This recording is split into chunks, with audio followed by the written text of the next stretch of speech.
Alright, I wanted to give my thoughts, and I guess you could say a review on Lightfall. I have not done everything in Lightfall that can be completed. It's not like that. I'm just talking about the campaign, the story, where the narrative is going, and just my thoughts on that, my review on that. You can expect to see other content creators put out their reviews and stuff like that. I mean, some of the people who I follow, they're already giving not just their reviews, but even before that, they were giving their first impressions and their little vids and stuff. But ultimately, I wasn't happy with this expansion. And before we go any further, I just want to give, formal notice, discretion. We are going to go into spoilers, so if you don't want to be spoiled of this, go ahead and click away now. I understand it just came out. My goal is not to just, get everything out there and just ruin it for everybody, but yeah, just get out now if you're trying to avoid spoilers. Okay. So before we even go into what I didn't like about it, what I think did not make sense, I just want to talk about the expectations going into Lightfall. I think everybody could agree that this was going to be a great expansion, and a lot of people thought this is going to be the best expansion Bungie has put out. I was in that group of people who thought this was going to be the best expansion up to date, and I have two reasons why, primarily. The first reason is the last two expansions have been pushing the narrative in one direction. Now we know where we are finally going. So as opposed to D1 and early D2 days, instead of just exploring, different races and different, villains and different characters who we can figure out what they've been doing, where they're going, why are they messing with humanity, all that stuff. We just know that the last 2 years has been preparation for Guardians, mankind, really, the Traveler, and our allies to stand against the Witness and the other, agents of darkness. Really, it's just going to be the Witness, his disciple, his new disciple, Cowlus, Aramis, Xivu Arath, and I think that pretty much covers everyone. It was Roke back in Witch Queen, but we dealt with Roke during that raid. So he's out of the equation unless there's like some ascendant, throne world type of speak that he could have used or whatever. But that's neither here nor there. So that's one reason. We had the last 2 years, Beyond Light, its seasons, Witch Queen, its seasons, going in one direction. It's all in for preparation. We're becoming united with other races, just as the Witness has gathered their forces. Okay. The second thing is, and this is not even really like a story thing. This is just kind of like a game thing. When Bungie did their Lightfall reveal video, I'm not sure if it was a Vidoc. It wasn't one of the recent videos. It was when they showed the reveal trailer. They talked about it with some of their people, and I think people were super excited for the quality of life changes that Bungie was bringing to the game. So just to name a few, there was the loadouts were going to be a thing with your character. There was going to be in-game LFG, so you don't have to, go on Discord anymore and do LFG on that. Your expansions were no longer going to be sunset, right? So stuff like that, I think people were getting really excited for. There was the Guardian rings. A lot of people were saying that they were coming into the game. They did not know how to traverse the game. What's going on? Who am I? What am I doing? Where do I start? It is hard for new people to get into the game. And it's really hard when the thing that Bungie offered, with that little Cosmodrome missing to get people into it, that was just poorly put together. So there has been a lot of things that are now in the game and are going to come into the game. I'm not sure if all those things are implemented, but that's the other half of it. It's just the quality of life changes with how they're changing the game works, the mechanics and stuff like that. So those are two things. That's the expectations. You're going to have a great ultimate story. One where all of our allies are with us. We come face to face with our main foe.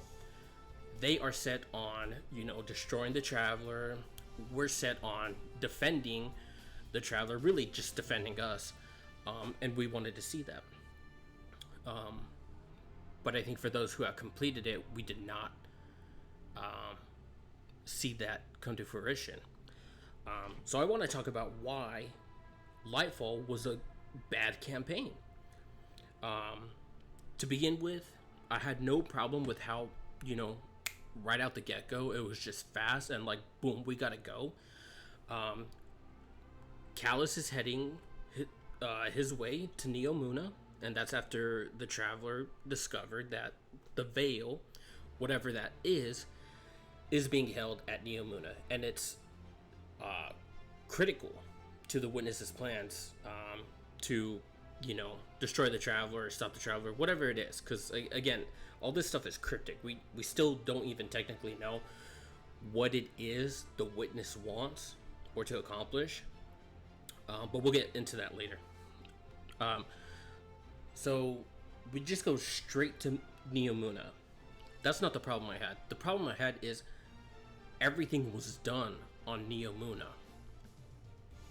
The way that these developers and production team during their little videos and stuff, when they were talking about like, we're going to be fighting a 2-front war, one back at home, with mankind and its allies against the Witness and its forces, and then the other part is here, Neomuna, with the Cloud Striders. We got Nimbus, we got Rohan, and we're trying to fight Callus. This whole entire campaign takes place on Neomuna. I mean, like, maybe I'm forgetting, like, in one mission we went to some other destination, but it's like, that's the point. The point is, they make it sound like we're doing a 2-front war, going back and forth, or maybe like one half of it is here, the other half is there. That just was not the case. Everything was done here. It's a nice looking place and cool looking city. I mean, it's got all this like future golden age braid tech, technology. I think that's cool. But it was not meeting my expectation that we were going to be having this big campaign of a war. And they're going to say, okay, well, the other part of it where you are at home fighting against the Witness and his forces, that's what the season is. Okay, fair, right? We are working with Marisov to, to push against the forces of the Witness, but that's just at the EDZ. So it's like, no. I'm like, I wanted to see how action was being done in space, in orbit, with spacecraft and other air vessels. I'm still waiting for the day where we can get a mission with our actual ship. It's like, OG Bungie did this back with Halo Reach. I don't understand why we can't get something in Destiny, even if it's just giving us one mission with our ship. So nothing like that. The seasonal story, Cosmodrome, EDZ, whatever it is, I don't equate that to the second part, the second front of the war. So let's just move on from that. Everything just took place on Neomuna. It was pretty static. There was nothing really dynamic going on. It was boring. Here was just a detail I was not kind of getting. Callus shows up to Neomuna with his fleet. He has a big fleet, okay? And we follow in pursuit. It's only us and Osiris here. Eventually, later on, we get Kydal and some of her forces.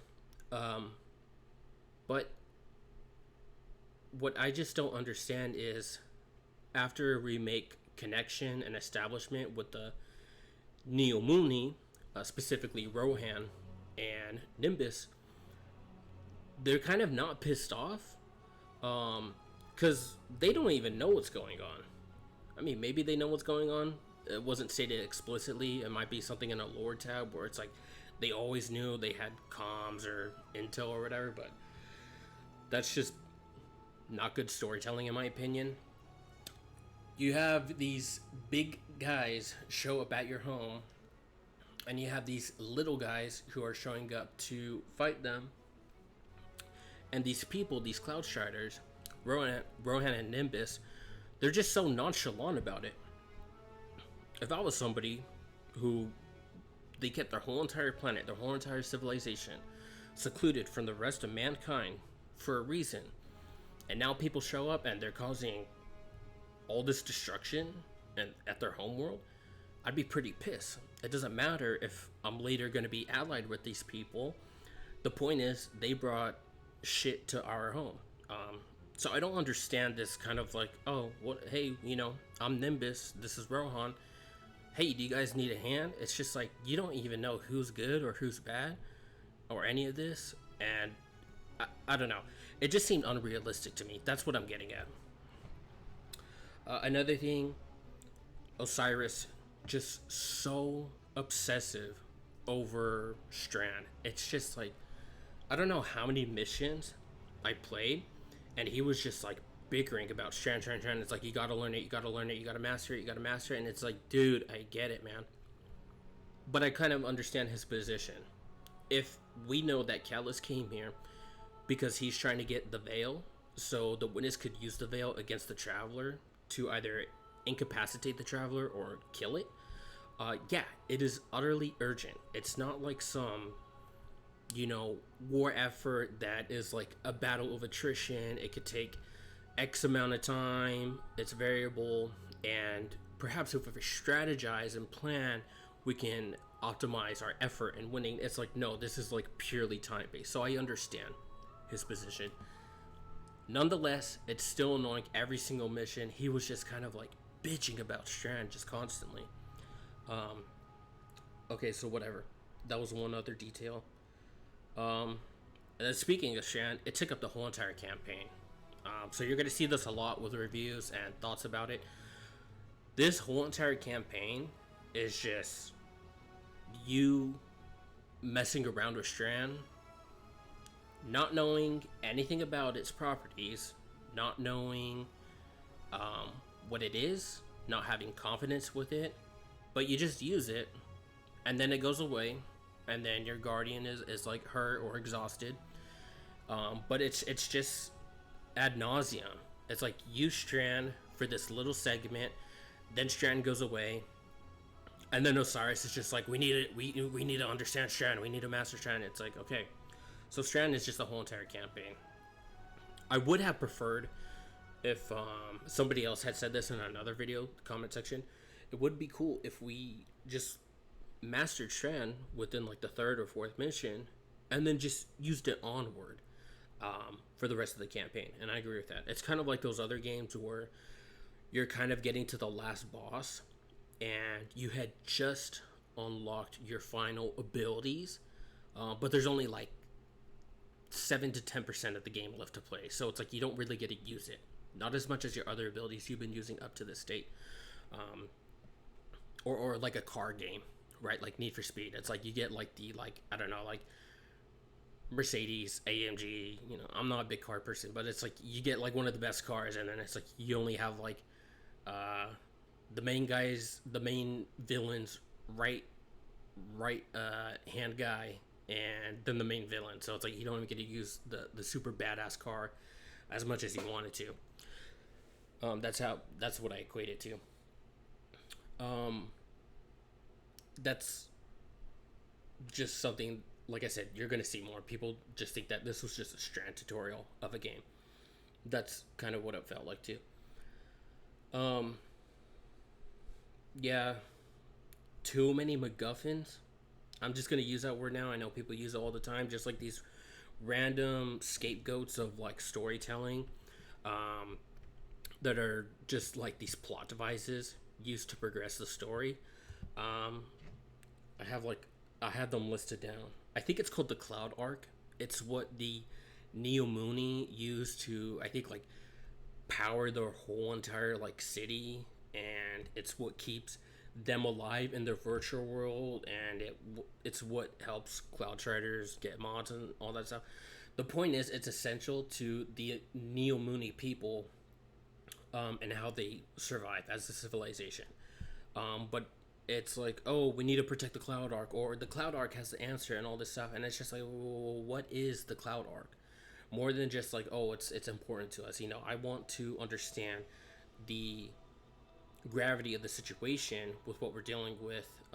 So if Nimbus or Rohan could have gone into way more detail about that, or we could have had a mission that explored how this was crucial to the Neomuni people, I would have appreciated that, because it's just like a noun that's being tossed around, and we gotta act like it means something to us as Guardians.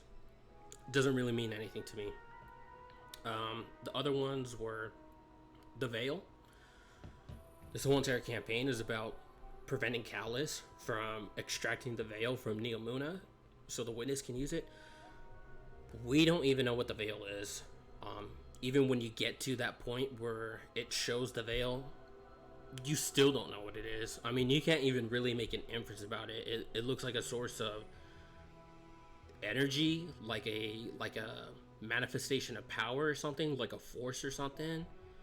To me, it looks like some type of like cosmic membrane, plasmic membrane. I don't know. You'll just have to see it once you get to it. But they don't talk about what it is. I mean, not even the Cloudstriders talk about it. They know it's there. They know it's there at their planet, and I think that their Cloud Arc gets its power from the Veil, or it tries to derive its energy from the Veil. I forget what the connection is. But my main thing is that's not explored enough, and it needs to be explored more than just in the context of Lightfall, because the Veil has been brought up before when it comes to the story or lore, and that's between, kind of like, is the Veil in Lightfall the same as these veiled statues that you see throughout the pyramid ships, or like Garden of Salvation, for instance? So forgive me if I don't know what those statues are still. People were speculating that the Veiled were a race of people, as depicted by those statues, that were going to be the ultimate villains. I guess you could say even more so than the Witness, or perhaps the Witness was one of the Veil or something. But they're trying to make that connection. I was trying to make that connection with the Veil in here, and then with those statued people, who were draped in that veil. Looks like a tablecloth over them. But again, it's just thrown around. Don't know what it is. Don't know what it does, and we still don't know at the end of the campaign. But it's a means to move the plot. Same thing with the radio mess. Callus just happens to have it on his ship. How it works, how it functions, I don't know, but they just say get rid of the radial mist because it's going to extract the Veil for his taking, or destroy it. One of those.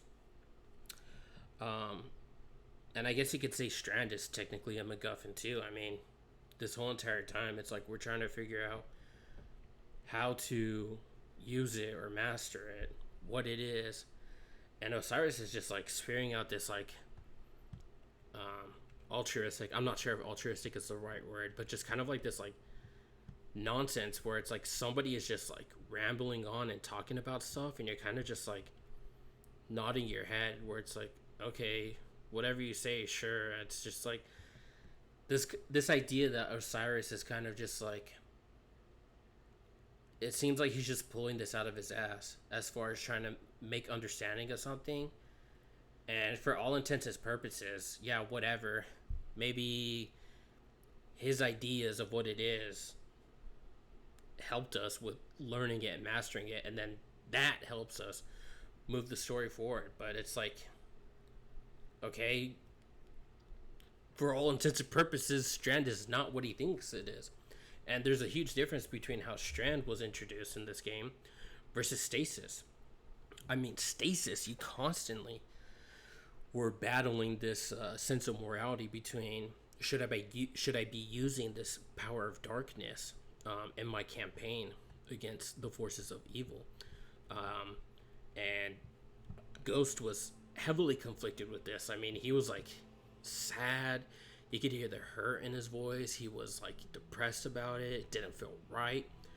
And later on, we learned to accept it, and we understood that it's not about light versus dark. Those are just forces we can draw from. It's about us who determines how we use these. But there's nothing like that with Strand. So I thought that was a huge missed opportunity right there. So that's the MacGuffin's part. Here's another thing. Nothing was answered regarding the Traveler or the Witness. And then I guess you can throw in there the veiled statues as well. Still to this day, I don't know who the Witness is. I don't know what the Traveler is. I don't know what the veiled statues are. I was expecting answers in this expansion, especially with its placing.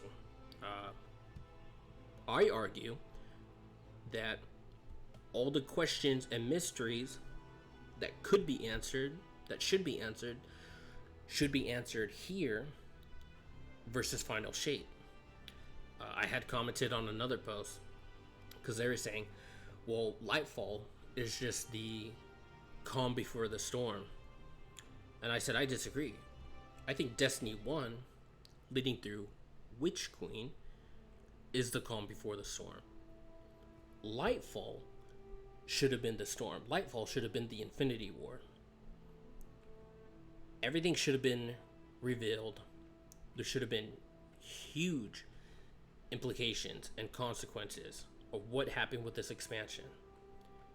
And then when everything was laid out in the open, the hand was shown, everything, then it is to be concluded in the Final Shape, which in my opinion should have been a reckoning in the archaic sense of the word. You know, you're settling stuff.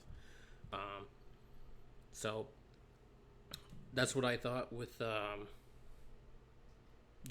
Traveler and the Witness. There was one thing that was kind of answered, and I'll get to that, but let me just go on with these other things. The way that these characters handle it is there's nothing questioned about what's going on throughout this whole entire campaign, and everything is kind of assumed. So I mean, yeah, we are the silent protagonist, but Osiris is kind of just like being our mouthpiece. If it's not the ghost, I think Osiris talked more than the ghost in this expansion, but he's just rambling on about everything that we're doing, where he's basically telling us what the story is and how it's going and moving forward. So and then when it gets to the end and you see the reactions with Kaido, Zavala, Ikora, they're just saying it's over. They're just saying we lost, and it's like, well, how do you know this? How do you know this to be certain when we don't even know how the veil affects the Traveler? I mean, we don't even know exactly what the Witness did to the Traveler at the end, aside from, making a triangle shape on it. It's like, is that equivalent to somebody like dissecting or vivisecting like a live specimen? Like, is it torture? Is it pain? Do they die because of it? Is it just insta death? Like, I don't know what it means. But it's also a portal, because we saw the pyramid ships go into it and then the Witness go into it. So again, I don't know what is happening, but they are certain, well, the Traveler's dead. The Traveler's just no more. Yet, as other people pointed out, we still have our light, we still have our abilities, and it's like kind of going on, like, just with an optimistic attitude. I don't know what's there to be optimistic about. I don't see how we can face this Witness guy at all. So anyways, going back to what I said, I wanted to say what was answered. regarding the Traveler, Witness, and the Veiled Statues, you could say one thing was answered, and I thought it was done in the most like bullshit way ever. I don't know who was talking. I think it was Osiris again, but it could have been somebody else who was narrating this little cutscene.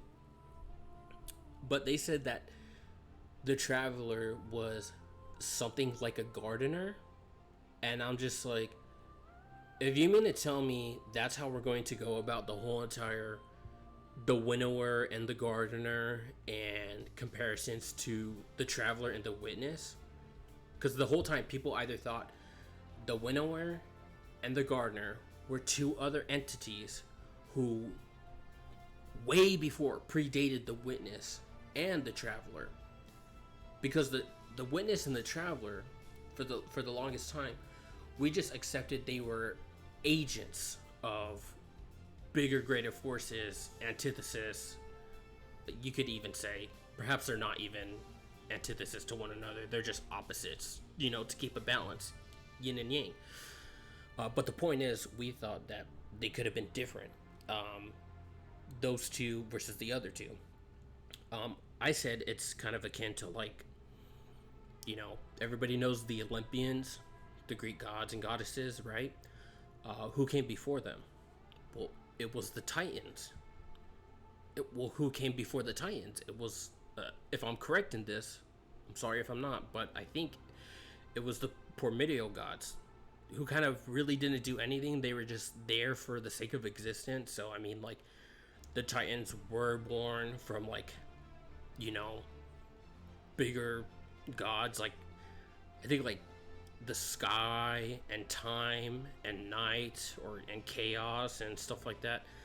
So I could be entirely wrong. But that's kind of what I had expected for the Winnower and the Gardener.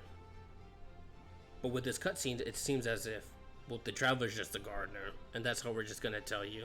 Just kind of like, yeah, just as an observation. So I kind of don't like that, because I don't like when big implicative entities, these kind of like nebulous entities, are kind of just like tangible, you know what I mean? Like grounded in reality. It's like I can see it. So if it is the Witness and the Traveler, I don't know. I would kind of expected something bigger, grand, but if there's no Winnower and there's no Gardener, if it's just the Witness and the Traveler, then okay, so be it.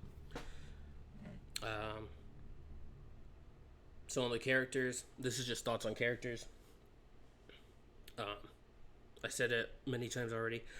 I thought Osiris was annoying. He just kept on talking about Strand, but again, as I said, it was imperative to learn it. I still think he could have done something different as far as, script, as far as like conveying that message, that sense of urgency. But overall, Osiris was pretty annoying. Rohan is cool. Got no problem with him. He actually seems very wise, and I would have liked to see more interaction with him and us, the Guardian, and then him and Osiris, and even him and Keitel. And I think it'd be cool if we could have seen Rohan meet Zavala, because they're both their leaders of their respective, people. But that didn't happen. Nimbus is alright. People are giving Nimbus a lot of flack. I don't think Nimbus is annoying. I just kind of think he's, or they, she, whatever. It's just not interesting at all. I really have no connection to this character. But as far as the kind of childlike behavior, that is just kind of a question I did have. Because the Neo Mooney, I don't know. They're just normal humans, right? Who just happen to live on Neptune. Most, if not all, are part of their, Starlink, Elon Musk, Cloud Arc, virtual world. So they're not even on the streets or anything. But does everybody is every Neo Mooney, do they have the life expectancy of 10 years, or is that only for the Cloud Striders? And the reason why I asked this, because if it's only for the Cloud Striders, um, one, how are Cloud Striders chosen, elected, made, engineered? At what age? Is it at birth? Is it, do they just decide they want to? Um, the reason why I'm pointing this out is because if you're talking about how childish Rohan is, I think Rohan is only like 1 or 2 years old. So I mean, yeah, I mean, don't be deceived by the physique of what appears to be like a grown adult. Uh, Technically, this is a kid. You know what I mean? So I mean, this is kind of like Bart Simpson. I don't know. That was just a thought I had. I'm pretty sure this is going to be answered in the lore tabs. I have not read any of the lore tabs, so if that wasn't clear already, just throwing that out there. I'm sure some things will be answered and cleared upon once reading. Um, Again, I wish that were never the case. I always believed that lore should be complementary, not supplementary. I think everything should be told in the campaign, in the story, but I digress. Who else do I got here? Callus. Man, I'm disappointed in Callus. And Callus is my favorite character in Destiny. I'll just say it like this. I'm disappointed in Callus because we saw Callus's development throughout all of D2. They were the first villain aside from Gold that was introduced. Callus was the raid boss. But we got to know Callus, not just with Leviathan, but with the different raid layers and Season of Opulence. You know, the Glycon mission. I forgot what it was called. And then there was the Nightmare season and all that stuff like that. But it's like, what's cool with that lore and storytelling is Callus, exiled from, you know, Tor Bottle as their former emperor, he has this grand idea of what's going to happen, this kind of impending doom that everybody's going to be subject to. But instead of, you know, being a doomer about it, he's just like, well, I just want to be surrounded with the coolest people by my side just so we can enjoy it. Like, it's kind of like poetic and romantic in a sense. And that's the Callus that we were introduced to. We saw how his perception on reality changed once the truth was revealed to him. I mean, he came in contact with the Witness, with the Crown of Sorrow. I think that's correct. But it showed that it wasn't going to be how he had planned it out to be. And I think he became frustrated about this. But with that, he also said, okay, well, if that's how it's going to be, then I want to be part of it. So you started to see he became more serious rather than kind of charismatic and fun and jovial. He was, you know, really like set and devout to being the herald of the end. And my expectation was that he was going to be more composed and conservative as a character, and I even fancied in my imagination that even if all of this does come to an end, like their existence, their life, like everyone, including the Witness and the Traveler, I believe that Callus could have been the one to bring upon it, you know, kind of like the Horseman of the Apocalypse. You know, he is the herald of the end. So if he was the ultimate person, he kind of would have become the thing he was fascinated by before he even, you know, met the Witness and then pledged fealty to the Witness. But this whole entire campaign, Callus was not that serious, you know, threatening person who I wanted to see. They were kind of just, you know, like an employee by the Witness. Didn't agree with all the things things the witness had to say or express, and was kind of just like nonchalant, just like robust, funny, um, which was cool because it shows some of the characteristics that he had when he was, him in his emperor days in exile.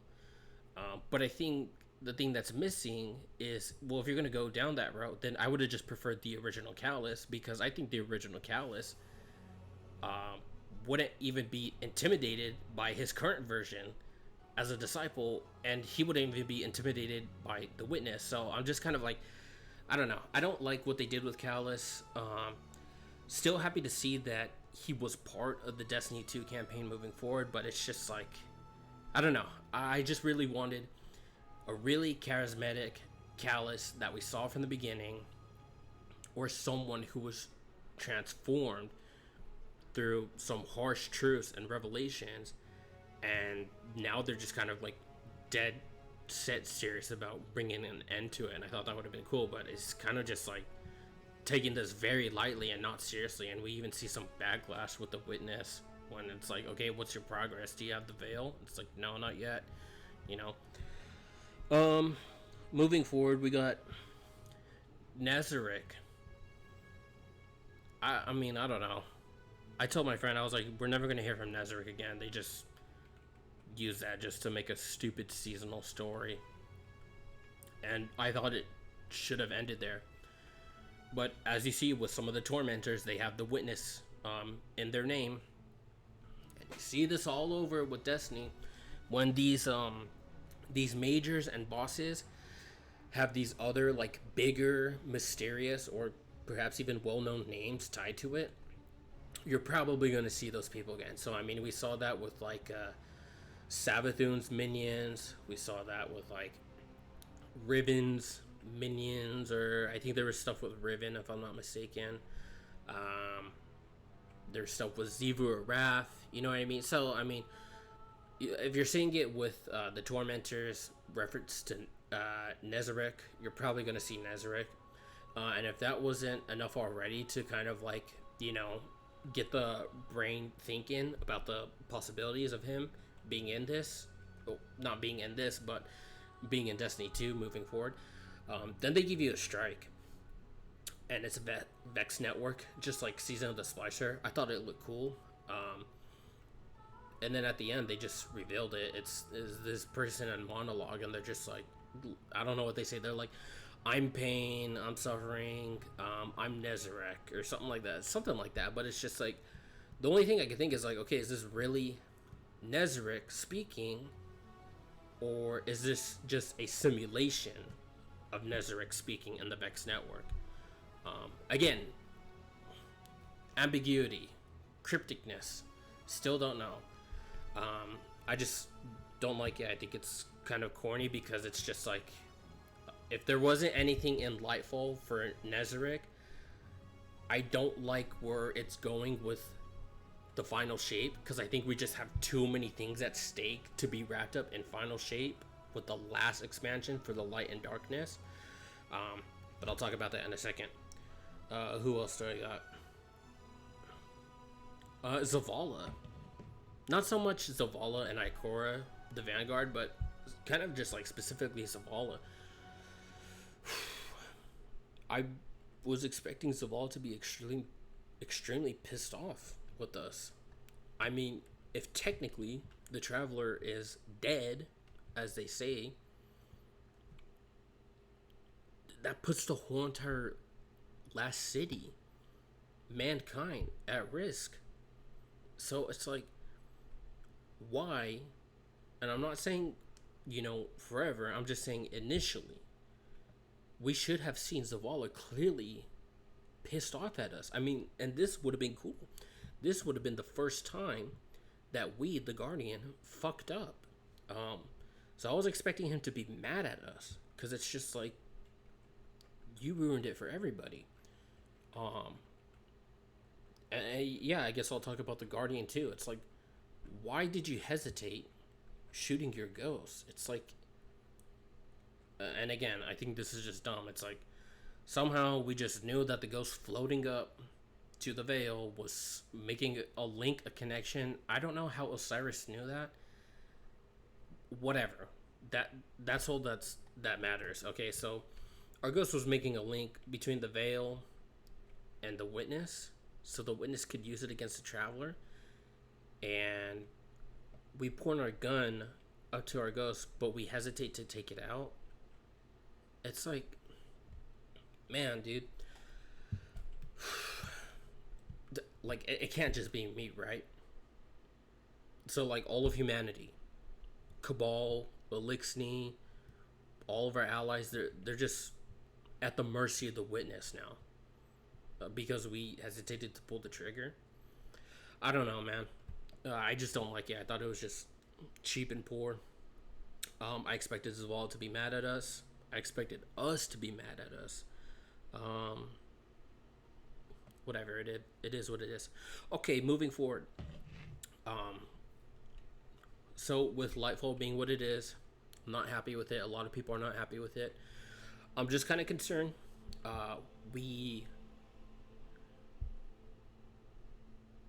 We're going to be entering the final expansion, which is going to wrap up this whole entire Light and Darkness saga, as Bungie says themselves. We still have to handle the Witness. We still have to handle Aramis. We still have to handle Xivu Arath. And now we're going to have to handle Nezarec. So let's just talk about Nezarec really quick. If they're teasing him this much, he's going to come back in some shape or form. Okay, so if he's in D2 or the Light and Darkness saga, he either has to be the raid boss for Lightfall, or he has to be in the final shape. That's just the only other way, because otherwise Nezarec is going to be part of Destiny, but it's going to be after the Light and Darkness saga. I don't know. The reason why I don't like this is because you're kind of just adding more stuff to the story, where it's like, dude, stop adding this stuff. We just need to focus on what we've had this whole time and flesh it out correctly and properly in order to have a decent to good story with the potential of being something great. And I think everything is just becoming overinflated at this point. So Nezarec could be the raid boss for Lightfall. I think that's where it's going. I think it's going to be a Vex and Nezarec thing. I mean, you have the Vex, who were kind of the non-suspicious ones, and Neomuna, because it was just the Shadow Legion, who would, contrast them. It usually is the quiet ones in the destination who end up being the raid people for that, raid setting. And Nezarec could be at the helm, or he could be in control of them. I don't know what it is. But I'd probably rather have that than, well, would it make sense to have Aramis as the raid boss? Probably not. She wasn't mentioned at all this whole entire expansion. Xivu Arath? No, we still don't even know what Xivu Arath looks like. This is getting ridiculous. So it wouldn't be Xivu Arath, and it wouldn't be the Witness, themselves. So, yeah. But yeah, just I guess kind of just moving forward. Where do we go? Because if we're following this formula of, just this, sub major character is going to be the campaign boss, and then the bigger bad is going to be the raid boss, then it's like, what are we doing for the campaign for Final Shape? Are we going to be fighting Aramis and Xivu Arath, and then fighting the Witness as the raid boss? Or just one of them? Is one of them going to churn heel against the Witness? Oh, and that goes back to Nezarec. If Nezarec comes back, why would Nezarec be interested in fighting us? Didn't Nezarec turn his back on the Witness at the last minute during the collapse? I even think, if I'm correct, I think Nezarec is the person who even prevented the Witness's plans from,